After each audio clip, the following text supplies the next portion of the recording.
Berbicara soal warisan kesenian sastra yang unik, di wilayah Kepulauan Buton terdapat sebuah bentuk karya sastra yang disebut dengan Kabanti Bula Malino.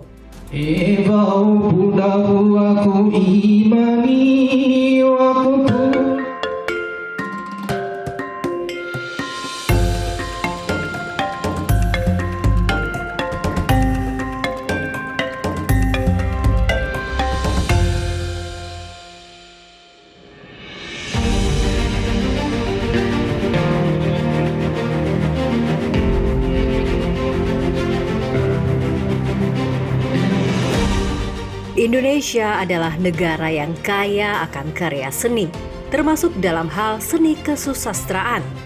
Salah satu daerah di Indonesia yang juga memiliki sebuah warisan kesenian sastra yang unik adalah daerah Kepulauan Buton.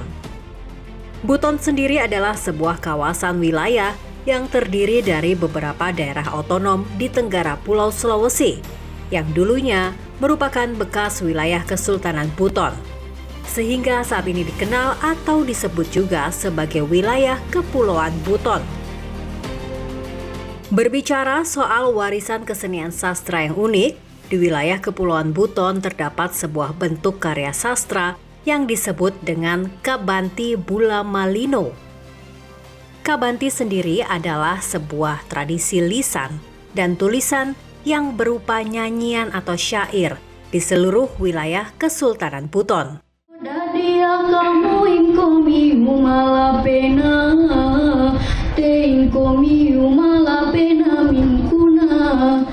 Pelantunnya disebut Pekabanti.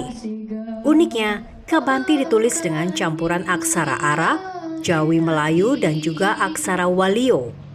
Tidak heran jika pelafalan atau pembacaan Kabanti juga terdengar sangat unik. Dikenal dengan bau saksi yang berbunyi O dan ya saksi yang berbunyi I. Jadi aksara ini berkembang dengan sangat pesat dalam kehidupan masyarakat Walio, berdampingan dengan aksara Melayu Jawi, aksara Hijaiyah juga yang mengalami modifikasi tapi tanpa menggunakan harakat. Oleh masyarakat Walio, kekayaan ilmu pengetahuan yang berkembang begitu pesat di awal abad ke-19. Tulisan dalam Al-Quran itu kan sih punya harakat gitu ya. Tapi aksara Melayu Jawi yang berkembang di Sumatera, ada aksara-aksara lain juga digunakan di Nusantara waktu itu, tapi aksara Jawi jauh lebih memberi pengaruh yang besar.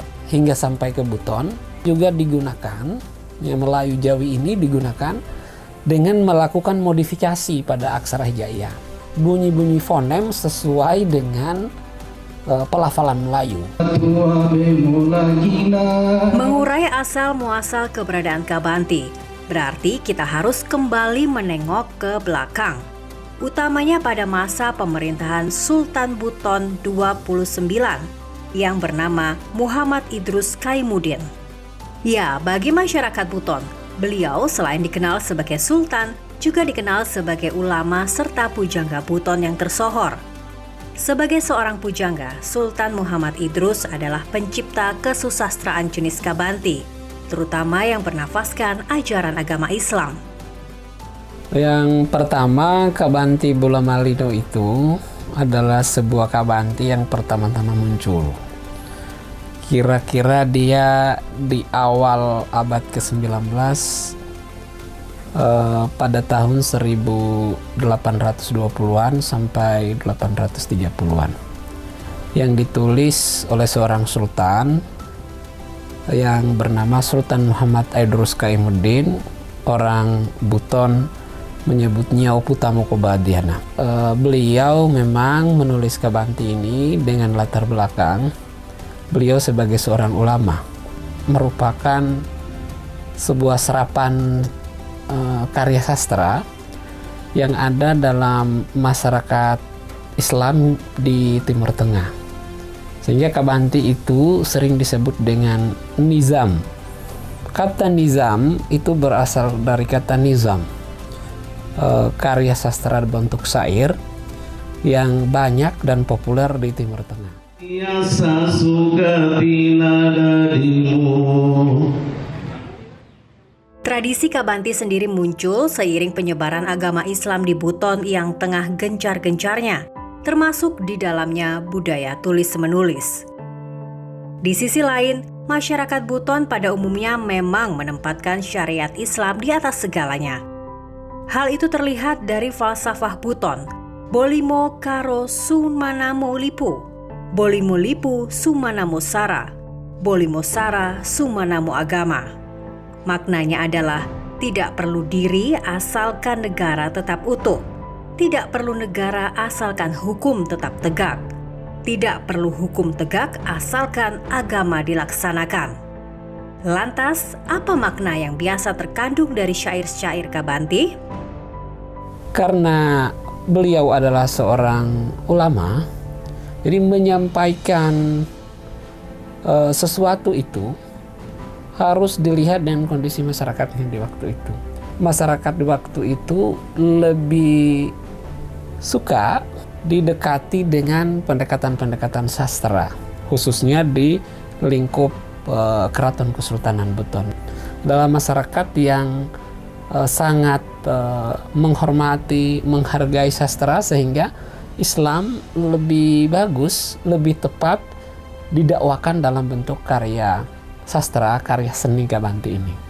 Ada aksara hijaiyah, itu dikenal oleh orang Buton bersamaan dengan masuknya Islam. Kemudian orang Buton mengenal aksara Melayu Jawi, aksara Melayu yang digunakan dengan menggunakan aksara hijaiyah, tapi dengan cara yang berbeda. Kabanti pada awalnya secara keseluruhan itu adalah media yang digunakan dalam untuk berdakwah.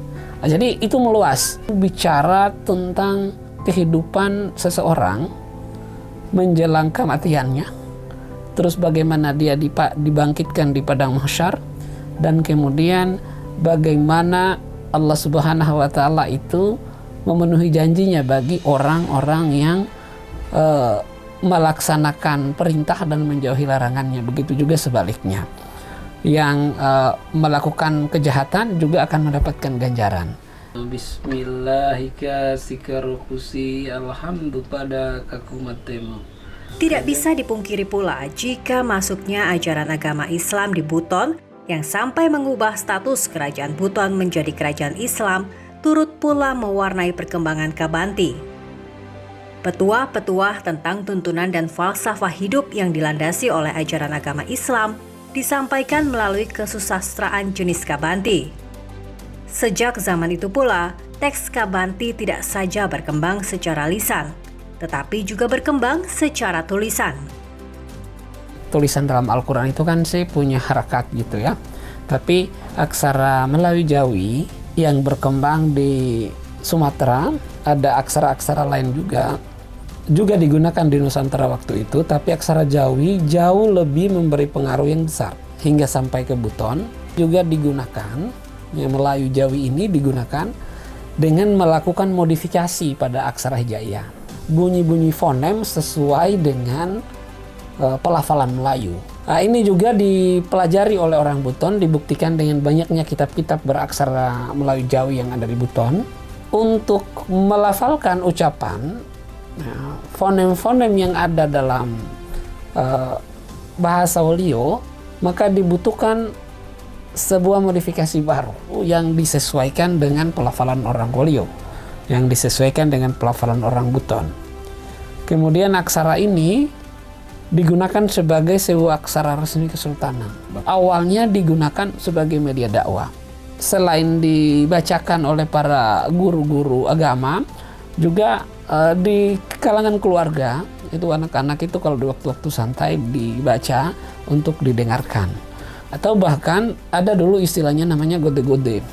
Gode-gode itu kayak pos kamling besar, kira-kira rekam jejaknya tahun 1930-an 40-an itu, tempat orang ronda, maka datanglah orang-orang di sana membacakan Kabanti.